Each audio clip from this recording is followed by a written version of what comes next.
بسم اللہ الرحمن الرحیم وبہ نستعین۔ السلام علیکم ورحمۃ اللہ وبرکاتہ۔ نحمدہ ونصلی علی رسولہ الکریم، اما بعد فاعوذ باللہ من الشیطان الرجیم، بسم اللہ الرحمن الرحیم۔ قال رسول اللہ صلی اللہ علیہ وسلم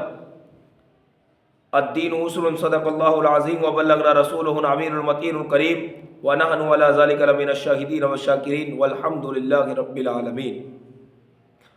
چلے جب حضور سوئے فلک بلغ العلا بکمالہ، کوئی دیکھ رخ کی چمک دمک کشفت دجا بجمالہ، وہ ہیں بے مثال دری چیشک حسنت جمیع خصالہ، انہیں دیکھ لیں تو پڑھیں ملک صلو علیہ وآلہ، پڑھی اللہم صلی علی سیدنا مولانا محمد المادر الجود والکرم وعلی آلہ واصحابہ اجمعین۔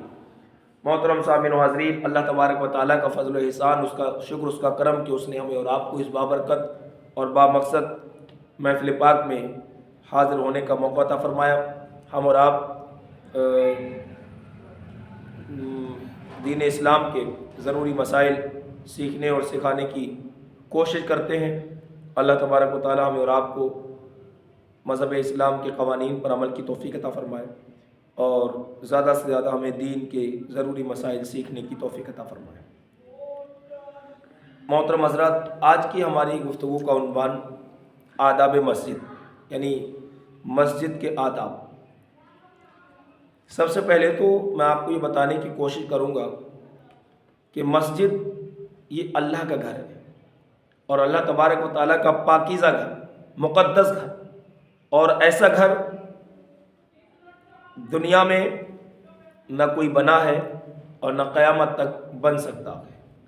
کیونکہ اللہ تبارک و تعالیٰ کا گھر ہے تو ظاہر سی بات ہے اللہ تبارک و تعالیٰ نے پوری کائنات کو بنایا ہے تو اس کا گھر بھی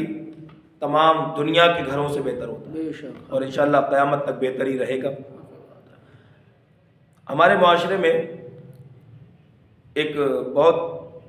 بڑی کمی یہ پائی جاتی ہے، جب ہمارے لوگ، ہمارے بھائی مسجدوں میں داخل ہوتے ہیں تو ظاہر سی بات ہے کہ مسجد اللہ کا گھر ہے اور وہاں پر عبادت کے لیے ہم جاتے ہیں، عبادت کے لیے حاضر ہوتے ہیں، لیکن بیٹھ کر کہیں نہ کہیں کوئی دنیاوی تذکرہ شروع کر دیتے ہیں، کوئی خرید و فروخت کی بات کرنے لگتا ہے، کوئی اپنی شادی بیاہ کی باتیں کرنے لگتا ہے، کوئی اپنے سبزی اور جو ہے لکڑی اور جانوروں کی بات کرنے لگتا ہے، کوئی اپنے دوست و احباب کی بات کرنے لگتا ہے، کوئی اپنے استاد اور شاگرد کی باتیں کرنے لگتا ہے۔ یہ آداب مسجد کے نہیں ہیں، یہ مسجد کے آداب کے خلاف ہے، کیونکہ دنیاوی کسی بھی طرح کا تذکرہ اللہ کی بارگاہ میں، اللہ کے گھر میں کرنا یہ جائز نہیں ہے۔ اسی لیے نبی کریم صلی اللہ تعالی علیہ وسلم نے ارشاد فرمایا، سب سے پہلی بات حضور نے ارشاد فرمایا حدیث پاک میں، الدین یسر، دین بہت آسان ہے۔ جب دین آسان ہے تو اس آسان دین کو سمجھنے کی کوشش کرنا ہماری ذمہ داری ہے۔ ہر مسئلے کو اللہ اور اس کے رسول نے کھول کر بیان کیا، ہر مسئلے کو پورے طریقے کے ساتھ، دلائل کے ساتھ ہمیں بتانے کی کوشش کی گئی۔ قرآن کے ذریعے، حدیث کے ذریعے ہمیں یہ بتایا گیا ہے کہ ہر چیز قاعدے کے ساتھ کریں تاکہ اللہ تبارک و تعالیٰ کی خوشنودی کا سبب بنے۔ تو مسجد بھی اللہ کا گھر ہے، سجدے کی جگہ ہے، اللہ کی بارگاہ میں سجدہ کیا جاتا ہے، لوگ یہاں پر بیٹھ کر اللہ کی بارگاہ میں دعائیں کرتے ہیں، اپنے گناہوں کی معافی مانگتے ہیں، اپنے رب کا ذکر کرتے ہیں، اپنے رب کو یاد کرتے ہیں، اور ظاہر سی بات ہے یہ اللہ کا گھر ہے، یہاں پر بیٹھ کر اس سے زیادہ سکون کی جگہ کوئی ہے ہی نہیں دنیا کی۔ دو چیزیں آقا علیہ السلام نے بیان فرمائی، جہاں پر فرمایا کہ ایک مسجد اور ایک بازار، مارکیٹ۔ حضور علیہ السلام نے فرمایا کہ دنیا میں سب سے بہتر جگہ، سب سے اچھی جگہ اگر کوئی ہے تو اللہ کا گھر مسجد ہے، اور سب سے بیکار جگہ، بری جگہ اگر کوئی ہے وہ مارکیٹ ہے۔ لیکن مارکیٹ میں یہ شریعت نے اجازت دی ہے، اگر آپ کو کسی چیز کی ضرورت ہے تو اس ضرورت کو پورا کریں مارکیٹ میں جا کر، اور مارکیٹ سے گھر واپس آ جائیں۔ بلا وجہ اپنا وقت مارکیٹ کے اندر ضائع نہ کریں، بلا وجہ گھومنے کی اور سیر و تفریح کرنے کی مارکیٹ میں ضرورت نہیں ہے، بلکہ آپ جلد سے جلد اپنا کام پورا کر کے گھر واپس آ جائیں، اور مسجد میں اللہ کی بارگاہ میں جتنا وقت آپ دے سکتے ہیں، جتنا آپ اللہ کی بارگاہ میں رو سکتے ہیں، گڑگڑا سکتے ہیں، اپنے گناہوں کی معافی مانگ سکتے ہیں، تو اللہ کی بارگاہ میں زیادہ سے زیادہ وقت ہمیں دینے کی ضرورت ہے۔ اب ہم مسجد میں تو داخل ہو گئے، لیکن اللہ کی بارگاہ کے آداب کیا ہے، اس کے تعلق سے نبی کریم صلی اللہ علیہ وسلم نے ارشاد فرمایا، ان ابی ہریرہ رضی اللہ تعالی عنہ ان سمع رسول اللہ صلی اللہ علیہ وسلم یقول من سمع رجلا، آقا علیہ الصلوۃ والتسلیم ارشاد فرماتے ہیں، حضرت ابو ہریرہ رضی اللہ تعالیٰ عنہ سے روایت ہے کہ نبی کریم صلی اللہ علیہ وسلم سے میں نے سنا، آپ فرماتے ہیں جو شخص کسی کو مسجد میں گم شدہ چیز کا اعلان کرتے ہوئے سنے، یعنی آپ کی کوئی چیز کھو گئی، گم ہو گئی، چاہے وہ آپ کی بکری صحیح یا بکرا صحیح، یا آپ کی گاڑی گم ہو گئی ہے، یا دنیاوی کوئی بھی چیز آپ کی کھو گئی، تو فرمایا کہ اگر اعلان کرتے ہوئے سنو تو اس سے کہہ دے کہ اللہ تعالیٰ تجھ پر وہ چیز واپس نہ لوٹائے۔ اللہ اکبر۔ یہاں سے پتہ یہ چلا کہ اللہ کی بارگاہ کی اہمیت بتائی گئی، اللہ تبارک و تعالیٰ کی بارگاہ کے آداب بتائے گئے ہیں، اللہ تبارک و تعالیٰ کی مسجد کے آداب انسانوں کو بتائے گئے ہیں کہ یہ مسجد اللہ کا گھر ہے، یہ بیت اللہ ہے، اللہ کا گھر ہے، یہاں پر نہ آپ بکری گھومنے کی بات کر سکتے ہیں، نہ بکرا کھونے کی بات کر سکتے ہیں، نہ یہاں پر اعلان سبزی کا کر سکتے ہیں، نہ اعلان یہاں خرید و فروخت کا کر سکتے ہیں، بلکہ یہاں پر صرف اللہ اور اس کے رسول کا ذکر کر سکتے ہیں۔ اللہ اور اس کے رسول کا ذکر ہی صرف اللہ کی مسجد میں کیا جائے گا، اس کے علاوہ دنیاوی کوئی بھی کسی بھی طرح کا ذکر کرنا مسجد کے اندر جائز نہیں ہے۔ یہ مسلم شریف کی حدیث ہے۔ اور اگلے حدیث میں نبی کریم صلی اللہ علیہ وسلم ارشاد فرماتے ہیں،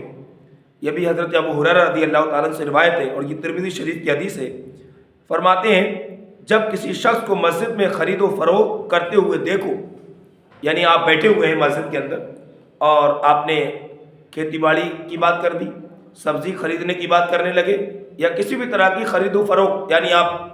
مارکیٹ لگائے ہوئے بیٹھے ہیں، خرید و فروخت چل رہی ہے، تو حضور علیہ السلام نے فرمایا تو کہہ دو کہ اللہ تعالیٰ تجھے تجارت میں نفع نہ دے۔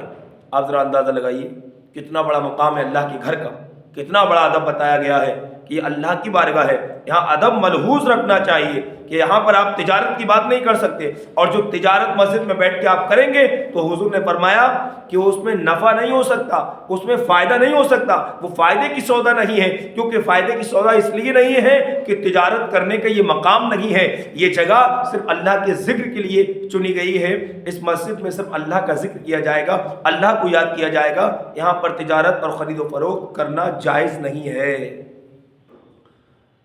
گم شدہ چیز کا اعلان کرتے ہوئے دیکھو تو اس سے کہو کہ اللہ تعالیٰ تیری طرف نہ لوٹائے، یعنی کسی بھی طرح کی گم شدہ چیز کا اعلان یہاں پہ نہیں کر سکتے۔ اب عام طور پر یہ دیکھا جاتا ہے مسجد کے اندر بہت سارے لوگ سوال کرتے ہیں اللہ کے نام پر اپنی پرسنل ذات کے لیے، حضور علیہ السلام نے اس کو بھی منع فرمایا کہ اپنی پرسنل ذات کے لیے مسجد میں کھڑے ہو کر سوال نہیں کر سکتے، یہ بھی جائز نہیں ہے۔ اس چیز کا بھی ہمیں خیال ہونا چاہیے کہ اللہ کا گھر ہے، مسجد میں نماز پڑھنے آئے ہیں، مسجد میں وضو کرتے وقت دنیاوی گفتگو نہ کریں، وضو کر لیا آپ نے، آپ آئیے مسجد کے اندر داخل ہو، نماز پڑھیں، نماز پڑھ کر جماعت میں اگر وقت ہے تو آپ تسبیحات پڑھیے، ذکر کریے اللہ کا، بیٹھ کر دنیاوی گفتگو نہ کریں، کسی بھی طرح کا ذکر نہ کریں، غلط اللہ کا ذکر کریں، اللہ اور اس کے رسول کا ذکر کریں، قرآن پاک کی تلاوت کریں، اور جماعت میں شامل ہوں، جماعت کے بعد اپنے گناہوں کی معافی مانگیں، نماز پڑھیں۔ اللہ تبارک و تعالیٰ ہمیں جو ہے ہمیں اپنی عبادت جو ہے کرنے کی توفیق عطا فرمائے۔ اور یہ بھی مسجد کے آداب میں شامل ہے، حضور نبی کریم صلی اللہ علیہ وسلم نے فرمایا کہ مسجد میں جو لوگ موجود ہوتے ہیں ان کی ذمہ داری ہے کہ مسجد میں بلند آواز سے نہ بولیں، یعنی آواز کو بلند کرنا مسجد کے اندر یہ بھی جائز نہیں ہے۔ مسجد میں کسی بھی طرح کا جھگڑا کرنا یہ بھی جائز نہیں ہے، آپ کسی بھی طرح کی دنیاوی گفتگو مسجد میں نہیں کر سکتے، یعنی آپ بلند آواز سے مسجد میں نہیں بول سکتے، لڑائی جھگڑا نہیں کر سکتے، اور بدبودار چیز کھا کر مسجد میں داخل نہ ہوا جائے، اس لیے کہ حضور نے فرمایا کہ یہ بھی مسجد کے آداب کے خلاف ہے، یعنی بدبودار چیز چاہے لہسن یا پیاز یا کسی بھی طرح کی کوئی بدبودار چیز ہے وہ کھا کر آپ مسجد میں داخل نہ ہوں جب تک اس کا مزہ، اس کا ذائقہ ختم نہ ہو جائے، جب تک آپ کے منہ کی بو ختم نہ ہو جائے مسجد میں داخل نہ ہوں، کیونکہ یہ مسجد کے آداب کے خلاف ہے۔ اللہ تبارک و تعالی ہمیں اور آپ کو مسجد کے آداب سمجھنے اور سیکھنے کی توفیق عطا فرمائے، اور ہمیں اللہ کے گھر کا ادب کرنے کی توفیق عطا فرمائے، تمام بے حیائی اور بری باتوں سے بچنے کی توفیق عطا فرمائے، اور نبی کریم صلی اللہ علیہ وسلم کے صدقے میں اللہ تعالی ہمیں مسجد میں زیادہ سے زیادہ داخل ہونے کی توفیق عطا فرمائے، اور نماز پنجگانہ باجماعت مسجد میں ادا کرنے کی توفیق عطا فرمائے۔ کہنے سننے میں کزن سیون خامیاں ہوں، اللہ اس کو معاف فرمائے۔ وما علینا الا البلاغ۔ السلام علیکم ورحمۃ اللہ وبرکاتہ۔